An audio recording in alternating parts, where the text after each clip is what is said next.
तो 9th class का है ना, पहला टॉपिक है मैटर यानी पदार्थ। ठीक है ना।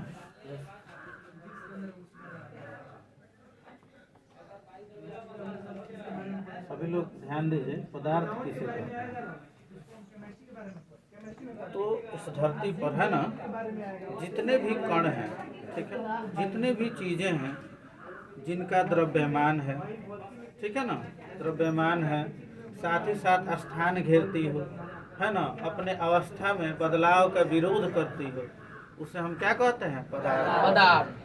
जैसे मान लो ये एक पेन है ना, तो अगर देखें तो इसका अपना द्रव्यमान है ना। अगर इसको हम नीचे रख देंगे तो स्थान घेरेगा, है ना। और साथ ही साथ क्या है कि स्थान घेरने के साथ अगर हम इसका अवस्था परिवर्तन करने का कोशिश करेंगे तो अपने अवस्था परिवर्तन में बदलाव का विरोध करेगा कि नहीं करेगा? तो इसे हम क्या कहेंगे? पदार्थ। ठीक है।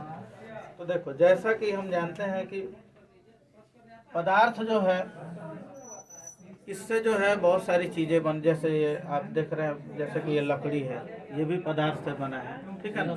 ये भी, इसको भी हम पदार्थ कह सकते हैं। और भी दो कण हैं, जैसे कि अगर आप देखें तो फोटॉन है ना, और ग्लूऑन, ये दो कण जो हैं इनका द्रव्यमान नहीं होता है, ठीक है, इनका द्रव्यमान नहीं होता है। थोड़ा सा द्रव्यमान के ऊपर बात कर लेते हैं, ठीक है। द्रव्यमान यानी मास। मान लो ये कोई वस्तु है ना, तो जितने कणों को मिला करके, जितने कण मिल करके इस वस्तु का निर्माण किए हैं, उन सभी कणों का जो योग है ना, उसको हम क्या कहेंगे? इसका द्रव्यमान कहेंगे, ठीक है। द्रव्यमान जो है और भार जो है, भार यानी वेट, ठीक है, इन दोनों में बहुत फर्क है, ठीक है। द्रव्यमान जो है ये हमेशा स्थिर रहता है। क्या रहता है? स्थिर रहता है, कांस्टेंट रहता है। आप धरती पर रहे तो भी, किसी दूसरे ग्रह पर चल जाएंगे तो, लेकिन भार जो है ये स्थिर नहीं होता है। भार कभी भी स्थिर नहीं होता है। ये किसके कारण लगता है? तो पहले तो द्रव्यमान जो है, तो जितने कण को मिला करके किसी वस्तु का निर्माण हुआ है, उन सभी कणों का जो योगफल या जो उन कणों का जो योग है ना, उसे हम क्या कहते हैं? द्रव्यमान। उस वस्तु का वह द्रव्यमान हो गया, ठीक है। और भार जो है ये इस धरती की जो गुरुत्वाकर्षण है उसके अनुसार कार्य करता है। जैसे लगता है, जैसे मान लो इस धरती का गुरुत्वाकर्षण जो है, जैसे कि जहाँ जिस बल से धरती किसी भी वस्तु को अपनी तरफ खींचती है ना, वह बल उस वस्तु का भार कहलाता है। क्या कहलाता है? भार। जहाँ गुरुत्वाकर्षण अधिक है वहाँ भार अधिक है, जहाँ गुरुत्वाकर्षण कम है वहाँ भार क्या हो जाएगा? कम है। जैसे पृथ्वी पर देखें तो गुरुत्वाकर्षण जो है पृथ्वी और चंद्रमा के अपेक्षा अगर देखें तो पृथ्वी पर गुरुत्वाकर्षण ज़्यादा है और चंद्रमा पर गुरुत्वाकर्षण कम है। तो यहाँ भार अधिक होगा। मान लो यहाँ मान लो कि 56 किलो है, तो चंद्रमा पर जाएंगे तो कितना हो जाएंगे? 37-38।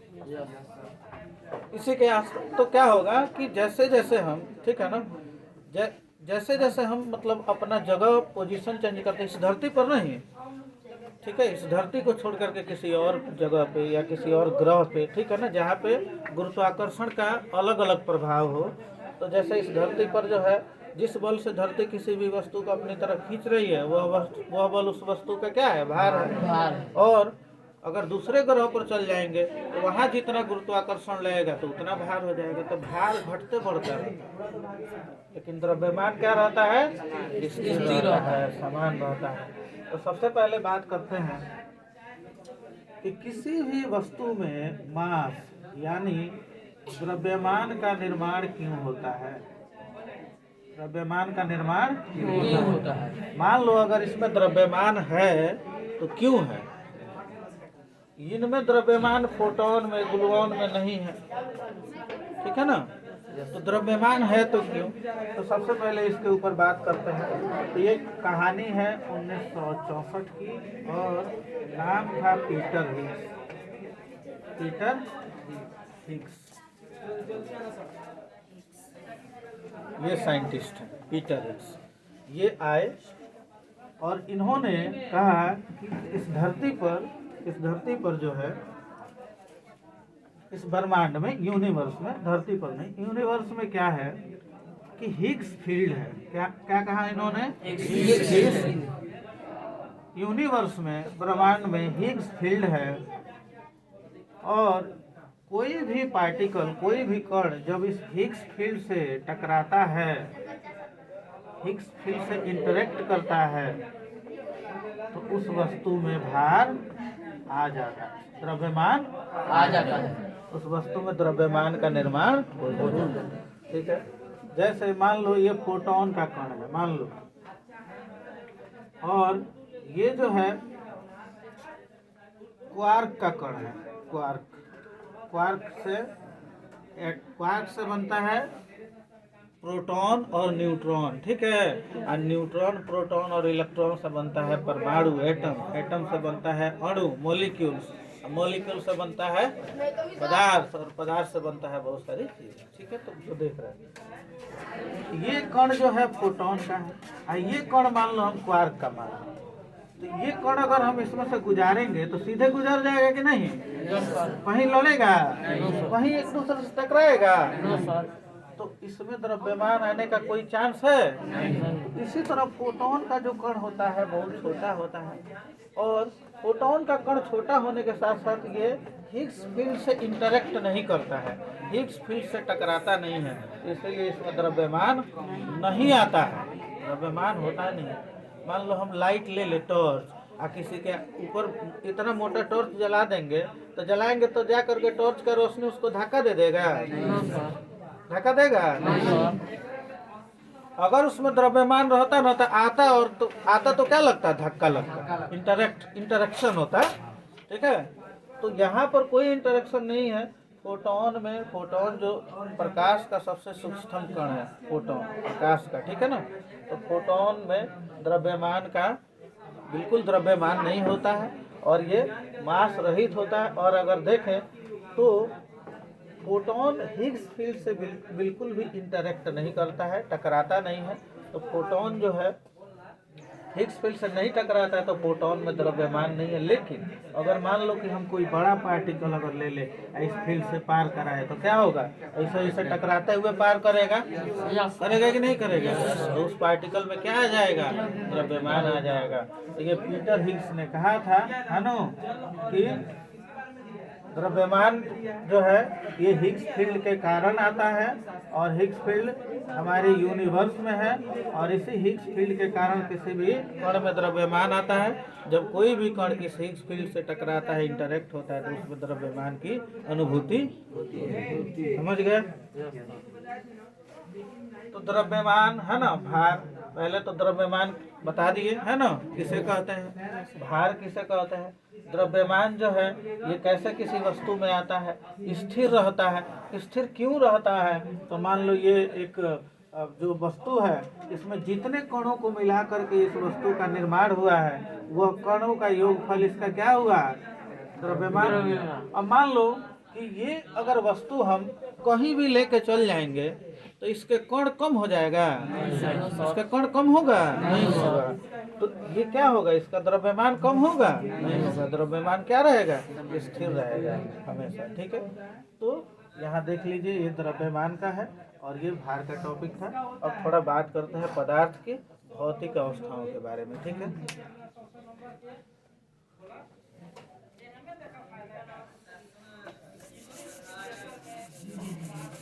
लिखना है किसी को?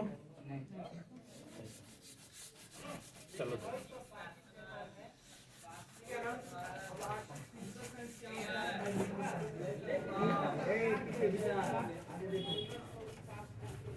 और 9th का जो पहला चैप्टर है हमारे आसपास के पदार्थ है ना, उसी के बारे में हम पढ़ रहे हैं। तो पदार्थ जो है आप देखेंगे तो इनकी जो भौतिक अवस्था है, भौतिक जो गुण हैं उनके बारे में पढ़ेंगे। पहले अवस्था के बारे में। तो सामान्य तौर पर अगर देखें तो पदार्थ के 3 अवस्थाओं के बारे में पढ़ते हैं, है ना। तो पहला अवस्था है सॉलिड, यानी क्या कहते हैं इसको, ठीक है। दूसरा लिक्विड, ठीक है, इसको क्या कहते हैं, द्रव। देखो एक बात और बता दें, द्रव और द्रव्य में फर्क है, ठीक है। द्रव्य का मतलब पदार्थ होता है, ठीक है, और द्रव का मतलब लिक्विड, ठीक है ना, तरल पदार्थ, है ना। तो ये याद रखिएगा। द्रव हो गया गैस,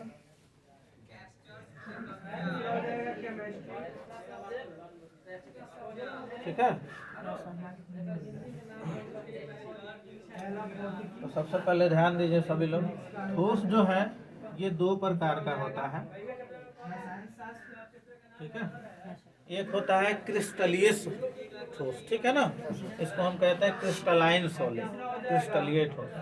और दूसरा जो है अक्रिस्टलीय ठोस, यानी इसको कहते हैं, इसको एमॉर्फस सॉलिड, क्या कहते हैं, एमॉर्फस सॉलिड। तो ठोस के 2 प्रकार हैं, आपको ज़्यादा नहीं पढ़ना। जो सीधे सीधे काटने पर कट जाता है, फूट जाता है, जो सीधे काटने पर फूट जाता है, टूट जाता है, कटता नहीं है, उसे हम क्रिस्टलीय ठोस कहते हैं। जो सीधे सीधे कट जाए उसे अक्रिस्टलीय यानी एमॉर्फस सॉलिड कहते हैं। यहाँ देखिए, ठोस जो है इनके पार्टिकल जो हैं, इनके जो अणु हैं, वो अणु जो हैं वो बिल्कुल पास पास होते हैं, है ना। और इनके अणुओं में सबसे पहले देखिए कि इंटरमॉलिक्यूलर,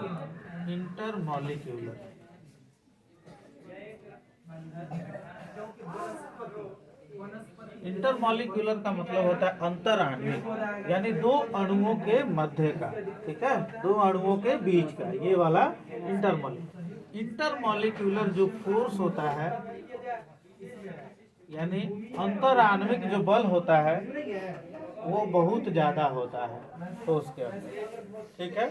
एक दूसरे को खींच के रखता है, पकड़ के रखता है, ठीक है। दूसरा जो है इंटरमॉलिक्यूलर,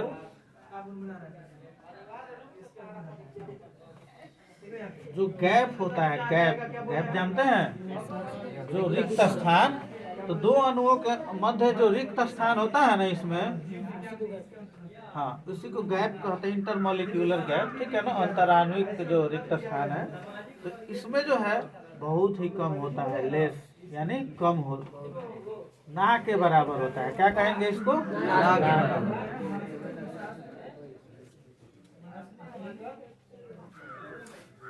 ये बहुत अधिक होता है, ठीक है, बहुत अधिक। तीसरा अगर आप देखें तो इन अणुओं में गतिज ऊर्जा जो होती है वो बहुत कम होती है। इनमें जो गतिज ऊर्जा होती है यानी काइनेटिक एनर्जी,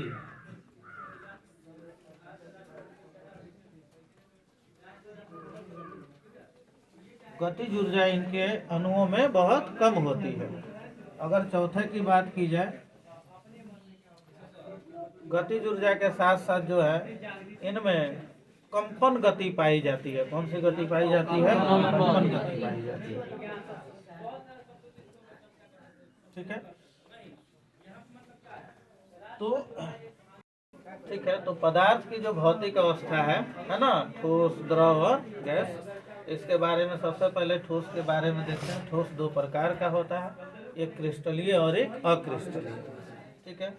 यहाँ देखें तो ठोस के जो अणु हैं वो बहुत पास पास होते हैं, एक दूसरे से बंधे हुए रहते हैं, एक दूसरे से जुड़े हुए रहते हैं, और इनके जुड़ने का जो, इनको जोड़ कर रखने का जो बल होता है उस बल को हम अंतराण्विक बल कहते हैं। 2 अणुओं के मध्य लगने वाला आकर्षण बल अंतराण्विक बल, ठीक है ना। अंतराण्विक आकर्षण बल कहलाता है और इसके कारण ये जुड़े हुए रहते हैं। इंटरमॉलिक्यूलर गैप यानी अंतराण्विक जो गैप होता है, रिक्त स्थान ना के बराबर होता है, इनमें काइनेटिक एनर्जी यानी गतिज ऊर्जा अधिक होती है, ठीक है। और इनके जो अणु है एक संपूर्ण संकुल के रूप में आप कह सकते हैं कि बिल्कुल जुड़े हुए रहते हैं एक क्लोज फॉर्म में, और इस वजह से इनका जो है आकार तथा इनका आयतन क्या होता है, निश्चित होता है। आकार और आयतन निश्चित होता है, ठीक है।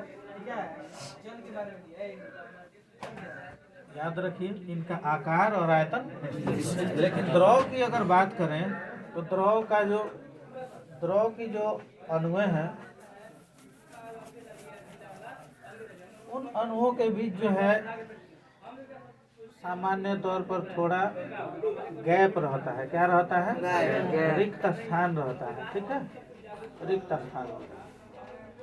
तो हालांकि इसके अंदर भी अंतराण्विक जो है आकर्षण बल रहता है, लेकिन बहुत ज्यादा नहीं होता है। जिस तरह ठोस में बहुत अधिक है उतना नहीं होता है, ठोस की अपेक्षा क्या होता है, कम होता है, ठीक है। दूसरा अगर देखें इसका आयतन निश्चित होता है लेकिन आकार निश्चित नहीं होता है। जिस वस्तु में रखेंगे उसी वस्तु का आकार ले लेगा, ग्रहण कर लेगा। तो इसका आकार जो है तो क्या होता है, अनिश्चित, लेकिन आयतन क्या होता है, निश्चित होता है।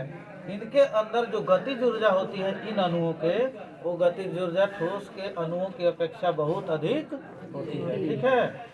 अगर इनके अणुओं के बीच की अगर रिक्त स्थान की बात करें तो ये ठोस के अणुओं के जो कंपैरिजन है, उनके अणुओं के जो अगर कंपैरिजन में देखें तो इनके अणुओं के मध्य रिक्त स्थान काफी अधिक होता है और इनमें दो तरह की गति पाई जाती है, ठीक है।